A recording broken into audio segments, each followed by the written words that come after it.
Way, big man. What's going on, my bro? How are you, mate? I haven't seen you I'm for a well. while.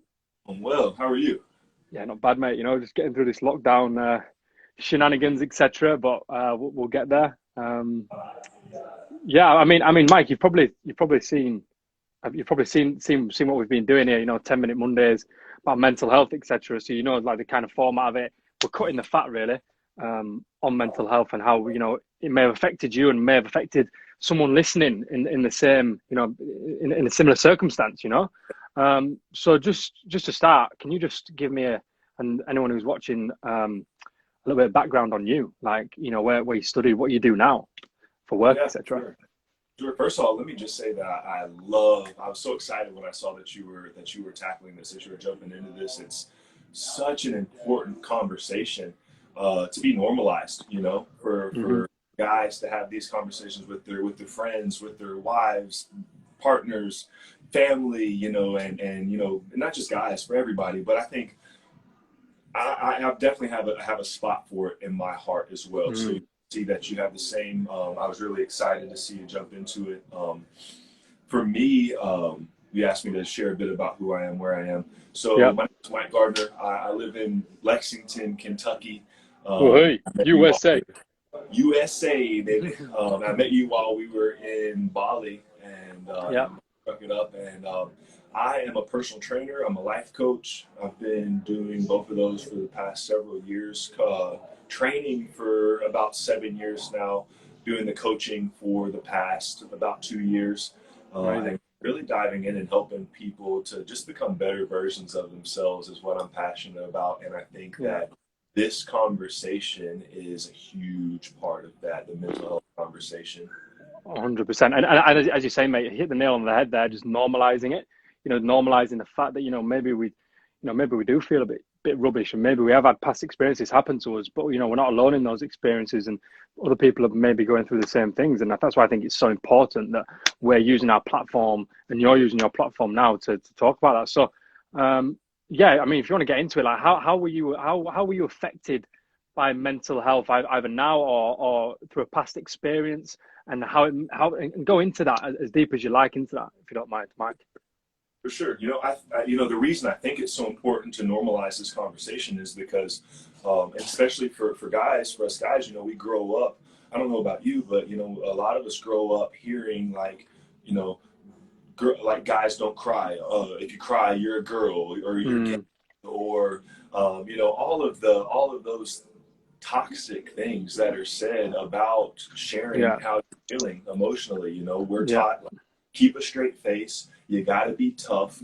Guys don't cry. We don't talk about our emotions, and that's the biggest bunch of unhealthy bullshit that we can ever be taught. And it's a huge reason why if you look at statistics on suicide, guys are, man, we're leading the way, and that's not a good thing. mm, We hold so much in. So for me, and this is actually something that I'm still unpacking. I'm still searching and finding my way through. I'm still, for myself, normalizing having this conversation that we're about to mm, have. As a kid, I was sexually abused by someone who was close to the family.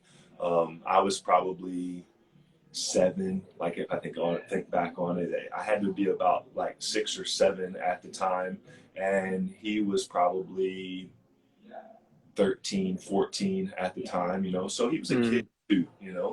Um, and I was sexually abused, and I never shared that. I kept that to myself until I was 30. I'm 30. I kept that to You don't, myself. you don't, you don't look it, mate. You don't look 30. Thank you, sir. Thank you, sir. But to hold that in, to keep that in, Mm, and it wasn't because I didn't remember it. I can remember it was me and a couple of my cousins that it happened to.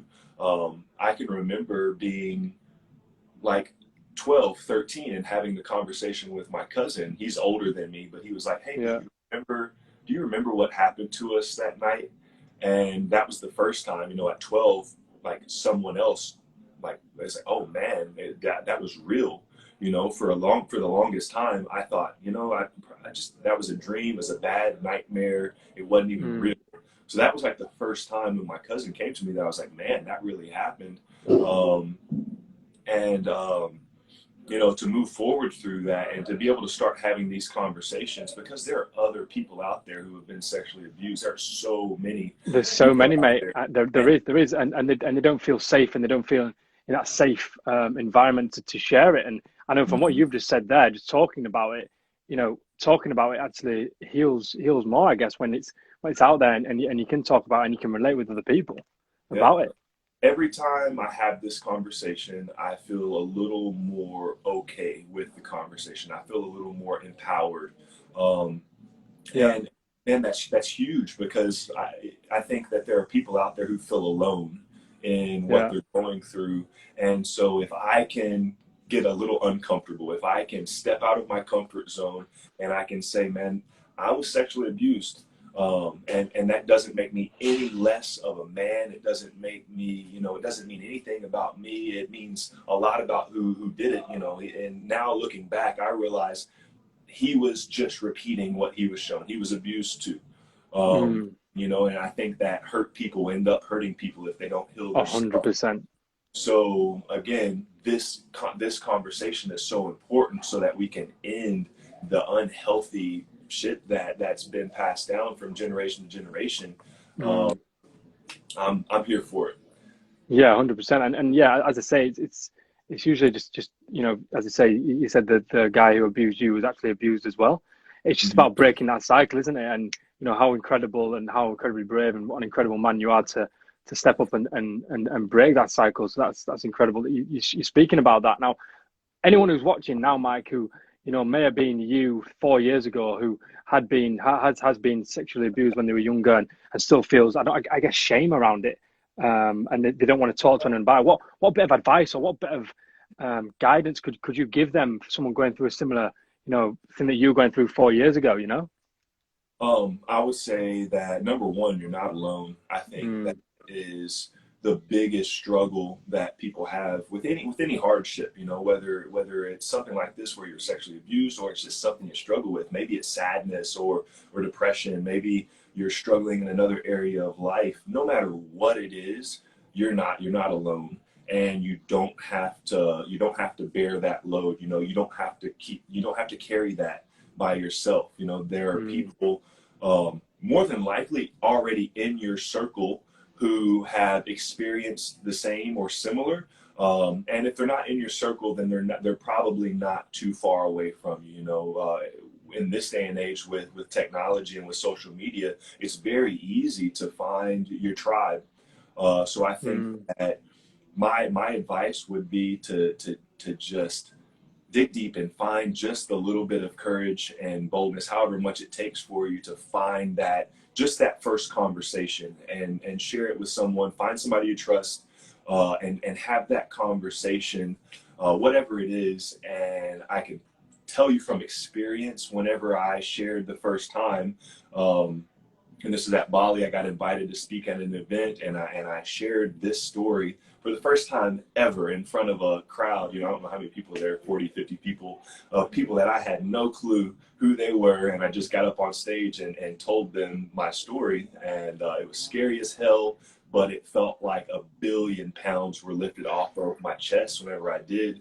And I've been able to uncover and unpack and peel back the layers, um, even more than I ever have been after that. You know, once you get that yeah. first step taken, it's like you start seeing more, you start realizing and understanding more and more about who you are and why you do the things you do, how you think. And I think if there's one thing that we can all do to progress ourselves as a human race, I think it is to shine a light on ourselves, to shine a light in here, to see what's going on, and to fix the things, to heal the wounds that we've acquired over time. Because this world needs us to shine. It needs us to shine our light, and we Yeah. all have our own unique individual gifts and talents and blessings to bring to the world. But if we're going through life hiding that light because we're afraid of people seeing our wounds, people see our imperfections, then we're robbing ourselves of the joy of blessing others, and we're robbing others of the joy of maybe realizing, hey, I'm not alone in this journey. I'm not the only one going through this. Amazing. Honestly, Mike, honestly, it's such a big, it's such a huge topic. And I honestly don't feel it gives it justice doing just 10 minutes for it. But honestly, mate, honestly, from my heart, like I've met you before, honestly, you're an amazing, incredible man, and just keep doing your thing and spreading that message, because I'm telling you now, there's so many people out there that need someone like you as a role model. I was getting a bit emotional then, honestly, mate. Honestly, a beautiful story. And yeah, thank you so much. Thank you so much for coming on. Thank you so much for being part of this thing, man. Thank you so much for stepping up and bringing this to the world. Like I said, the world needs it, and you're incredible, and you're an awesome person to bring it. I'm excited to see what comes from this. If anybody wants to hear more of my story, there's a link in my bio on here. If you click that, cool. It'll give you an option to jump on the podcast. I did a whole podcast on the story and just shared just how overcoming fear, you can turn fear into excitement. I turned my fear of sharing this story into excitement. I'm excited to share this story. I'm excited to connect with other people who need to realize they're not alone. I'm excited to see what the future holds as I continue to better myself and share the journey with the world around me. So thank you for 100%. Another opportunity to step up and do that today. No, 100%, brother. And yeah, look after yourself. Thank you again for coming on. If anyone wants to get in touch with Mike, as he said, he's a life coach, personal trainer. I'll put his link to his profile in this as well, so you can get in touch with him. I'm sure if anyone's going through that, they can message you as well, Mike. Ciao. Yep, legend. All right, bro. See you later, brother. Look after yourself. Love you too, mate. See you. Bye, mate.